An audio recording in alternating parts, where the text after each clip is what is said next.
In the heart of a bustling ancient city, there lived a man named Abdur-Rahman. He was known throughout the land, not for his wealth or his lineage, but for his unwavering piety and his deep, profound love for Allah. Abdur-Rahman's days were a tapestry woven with threads of prayer, charity, and kindness. He was a simple merchant, selling fabrics in the marketplace, but his true trade was in deeds that pleased his Creator. One scorching afternoon, as the sun beat down relentlessly, a poor, weary traveler stumbled into the marketplace. His clothes were tattered, his face etched with fatigue and hunger.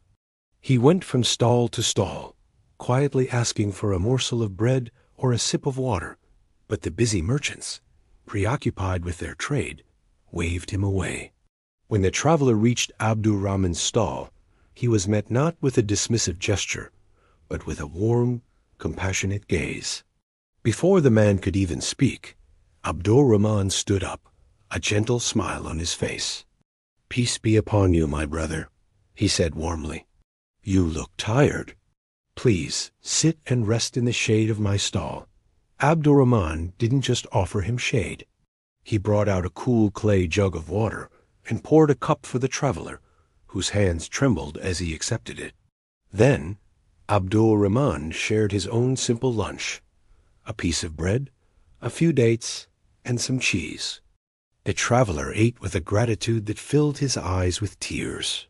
As they sat together, the traveler asked, "Why are you so kind to me, the others?"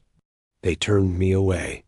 Abdur-Rahman looked up towards the heavens and replied, "Every person I meet is an opportunity to see the face of a brother, to ease a burden, and to earn the pleasure of Allah. What I give to you is not from me. It is from the bounty that He has given me. How can I withhold what was never truly mine to begin with?" He continued, "The Prophet, peace and blessings be upon him, taught us that the best of people are those who are most beneficial to others. My wealth, my time, my strength, they are all trusts from Allah. To share them is not just an act of charity, but an act of gratitude for the blessings I have been given." The traveler was deeply moved by his words.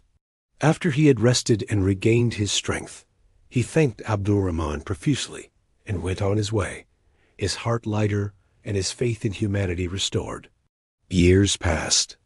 Abdur-Rahman's business faced a severe downturn. A series of misfortunes had left him in debt, and he lost his stall in the marketplace. He who had once given so freely now had very little for himself and his family. Yet his faith did not waver. He continued to pray, to thank Allah for what he still had, and to help others with whatever little he possessed. If all he had was a kind word or a helping hand, he offered it generously. One day, as Abdur-Rahman was walking through the city, feeling the weight of his worries, a grand caravan entered the city gates. It was led by a wealthy and dignified merchant, a man whose name was known in distant lands. The merchant dismounted from his camel and began asking the locals if they knew a man named Abdur-Rahman, the fabric seller. Soon he was guided to Abdur-Rahman, who looked at the opulent merchant with confusion. "I am Abdur-Rahman," he said quietly, "though I no longer sell fabrics." The wealthy merchant's eyes filled with tears. He rushed forward and embraced Abdur-Rahman. "Do you not remember me?" he asked, his voice thick with emotion. "I am the weary traveler you gave water and food to all those years ago. You shared your meal with me when I had nothing." Abdur-Rahman's eyes widened in astonishment. He vaguely remembered the man, but could not believe he was the same person standing before him. The merchant explained, "That day, your kindness did more than just fill my stomach. It rekindled my hope. I was on the brink of despair, but your words about Allah's bounty and our duty to be grateful gave me the strength to carry on. I prayed for you that day, and I have prayed for you every day since." He continued, "Allah blessed my journey. I found work, started my own trade, and through His immense grace, I have been successful. I have returned to this city for one reason, to find you and repay the kindness you showed me."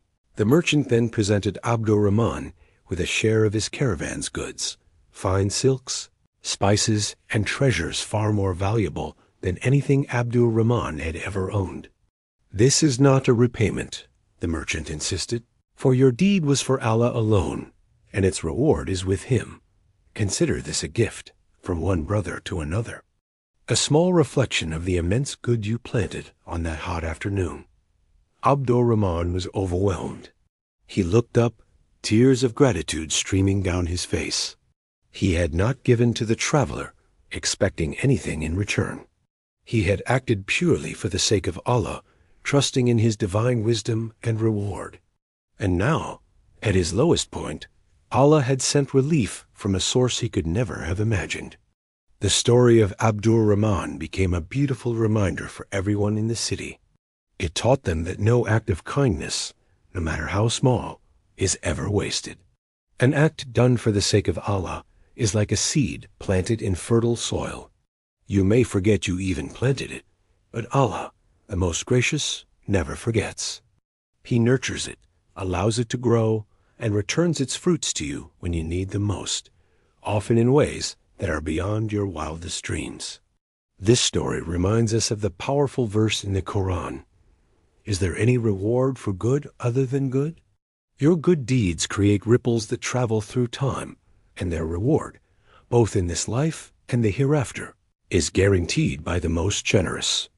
So never belittle any good deed. A smile, a kind word, a shared date, in the sight of Allah, these can weigh heavier on the scales than mountains of gold. Thank you so much for joining me for this story. I hope it brought a little light and inspiration to your day. If you enjoyed it, please consider liking this video and subscribing to the channel for more content like this. May peace and blessings be upon you.